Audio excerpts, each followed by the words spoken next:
I had always been the quiet one in the family, not because I didn't have things to say, but because every time I tried, it felt like I was shouting into a void no one cared to fill. I was the middle child, old enough to be expected to act maturely, but not young enough to be babied like my younger brother Jake. My parents had a habit of overlooking me, but I kept hoping that maybe, just maybe, one day they'd make me feel seen. That hope clung to me like the soft wrapping paper I used to save after every childhood birthday, torn at the edges but carefully folded because it meant someone cared. Please subscribe to our channel and tell me in comments from where are you watching this video. My 17th birthday was coming up, and for once, I had something to be excited about. I had been saving for over a year, every dollar from tutoring kids in math, babysitting our neighbors' twins, and walking dogs in the cold mornings before school. My goal was clear. I wanted to buy myself a used laptop. Not for gaming, not for streaming, but for my portfolio. I'd recently developed a deep love for digital art and animation, and I knew that if I wanted to get into art school, I needed real tools. Not the school library's outdated desktops that froze every 15 minutes. So I hid the money in a shoebox at the back of my closet. It wasn't much, around $520. Not enough for something fancy, but enough for a start. I told no one, not even my best friend, not even my journal. A week before my birthday, I walked into the living room and saw Jake beaming in front of a huge box on the coffee table. The words on the front made my stomach drop. Ultimate Gaming Rig, RTX 3080, 32 gigabytes RAM. I felt frozen. Jake was already tearing off the packaging, and my parents stood behind him, all smiles like they'd just gifted him a trip to the moon. I said nothing, just stared, until my mom turned and said cheerily, "We figured Jake deserved something special after how hard school's been for him. He's really been trying, you know." Trying? Jake had failed 2 classes last semester and was caught cheating on a test. Meanwhile, I had straight A's, a part-time job, and no life outside of studying and working. Then I noticed something. The way Dad flinched slightly when I looked at him. The way Mom quickly added, "You're going to love your birthday surprise, too."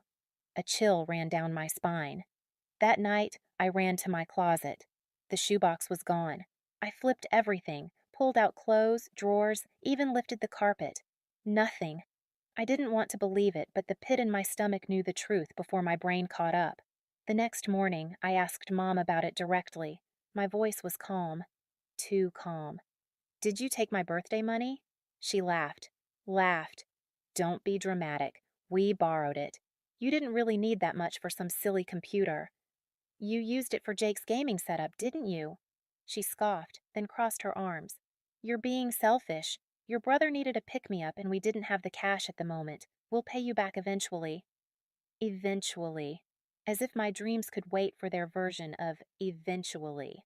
That night, I didn't cry. I didn't scream. I just sat in silence, staring at the empty space on my desk where my laptop should have gone. And that's when I decided, if they were going to teach me that I didn't matter, I was going to teach them what it felt like to lose something they thought belonged to them. I stopped speaking to them for days, not out of pettiness, but out of necessity. I needed space. Space to figure out who I was without their constant belittling, without their favoritism echoing in my ears like a broken record. The house still moved on as if nothing had happened. Jake played his games day and night, laughing into his headset while my parents praised how happy he finally seemed. I sat in my room with the quiet. My birthday money, gone. Not a single apology. Just silence and avoidance. That night, I heard my parents talking in the kitchen, unaware I was listening from the hallway. "She's overreacting," Dad said. "She always has a flair for drama," Mom sighed. "Jake needed that win. He's been so depressed. And she's going to art school, right? Not like she needs money for anything serious." I clenched my fists. That's when I realized. It wasn't about the money. It was about value. To them, my brother's happiness was a priority. Mine was a nuisance. His dreams were urgent. Mine were disposable. I went back to my room and opened my laptop. I started applying to every art scholarship I could find. big, small, obscure ones buried 10 clicks deep. I joined online art forums, uploaded my sketches anonymously, and began building a reputation. The response was immediate. Strangers saw something in my work that my own parents never did. Then came the moment that changed everything. An indie game company saw one of my concept sketches on a subreddit and reached out. They offered me a small commission for character design work. Nothing huge, but it was professional. Real. I accepted. That job led to another, and another. I stayed up late each night drawing while Jake screamed at his games in the next room. My parents never noticed. They assumed I was sulking. They had no idea I was building an escape. By the time summer came, I had earned more in commissions than my parents had taken from me. But I didn't spend it. I saved every penny. Not because I was scared they'd take it again, but because I had a plan. I secretly reached out to my aunt, my mom's estranged younger sister who had cut ties years ago after a massive falling out. She lived several states away and worked as a photographer. I remembered her as the only adult who had ever taken me seriously as a kid, the one who gave me my first sketchbook. When I told her everything, she said only one thing: "Come. I'll get you out." We made a plan.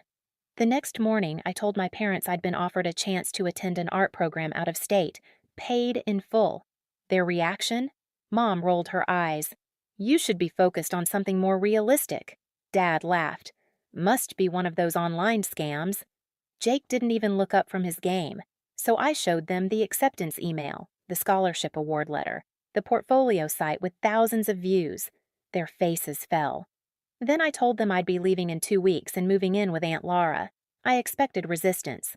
Instead, Mom just scoffed and muttered something about wasting potential. Dad mumbled, "Well, if that's what you want." No hugs, no good luck, no pride. But I didn't care. I had stopped expecting that from them.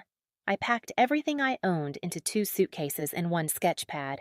I left the room just as Jake yelled at his game. "Lag ruined it!" It felt symbolic. When Aunt Laura picked me up, she looked at me and said, "You look exactly like your mom, but stronger." We drove away, and I didn't look back. Months passed. My world exploded, in the best way. At the art program, I met people who spoke the same language I did, people who saw color and light and story in every brushstroke. My instructors pushed me. I pushed back harder. I created, failed, tried again. I learned what it meant to fight for something that matters. Please subscribe to our channel and tell me in comments from where are you watching this video. Then came the email that made me cry on the floor of my dorm room.